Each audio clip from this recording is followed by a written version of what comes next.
നീ കരയണ്ട. നിങ്ങറിയില്ലടോ സത്താറ, ഞാൻ കുടുംബത്തിന് വേണ്ടിട്ട് എന്തെങ്കിലും ചെയ്യുന്നെന്ന്.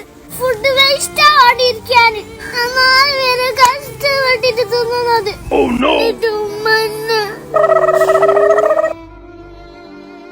സ്കൂളിൽ പോയെങ്കിൽ ഉപ്പാക്ക് പഠിപ്പിക്കുന്ന പൈസയും ബസ്സിന്റെ പൈസയും ചെലവാകുമെന്ന് വിചാരിച്ചിട്ട് ഞാൻ സ്കൂളിലേക്ക് പോലും പോവാണ്ട് പെരയിൽ തന്നെ ഇരുന്ന്. ഞാൻ പണിക്ക് പോയിട്ട് അങ്കി എന്തെങ്കിലും ആയെങ്കിൽ അത് ഉപ്പാക്കൊരു കാരാവണ്ടെന്ന് വിചാരിച്ചിട്ട് പണിക്ക് വരെ ഞാൻ പോവലില്ല.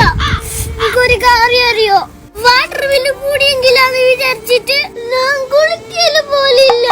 മാസത്തിലിറങ്ങിയ ഉൾച്ചങ്കായി ടൂത്ത് പേസ്റ്റ് ലാഭിക്കാന് എപ്പെങ്കിലും ഇറങ്ങിയ പല്ല് തേക്കുന്ന ഇത്തരം കുടുംബത്തിന് വേണ്ടിട്ട് ചെയ്തിട്ട് ഒരു പണിക്ക് പോകുന്നില്ല എന്ന് ചൊല്ലിട്ട് എന്തിനാ ഞാൻ ഈ പ്രായത്തിൽ കേൾക്കേണ്ടി വന്നത്? അതങ്ങനെടാ.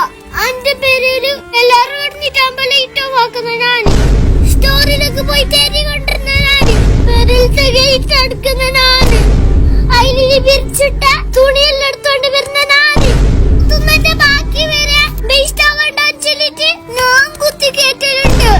മോട്ടറിന്റെ സ്വിച്ച് ഓഫ് ആക്കുന്നത് വരെ ഞാന്, പെരയില് വിരുന്നർ വന്നിട്ടാകുമ്പോ ഒരു ബാക്ക് ഏരിയല്ലോ തുന്നിട്ട് ബാക്കിയുണ്ടത് ബൈലോട്ട് ഇടാൻ ഉമ്മാക്ക് ബിരിയാണി പോണ്ട ചൊല്ലിട്ട് എല്ലാം തുന്നു തീർക്കല് ഞാൻ. ഇത്തരല്ല പണിയെടുത്തിട്ട് ഒരു പണി എടുക്കലില്ലാന്ന് എന്റെ പെരുക്കാറും ചെല്ലല്.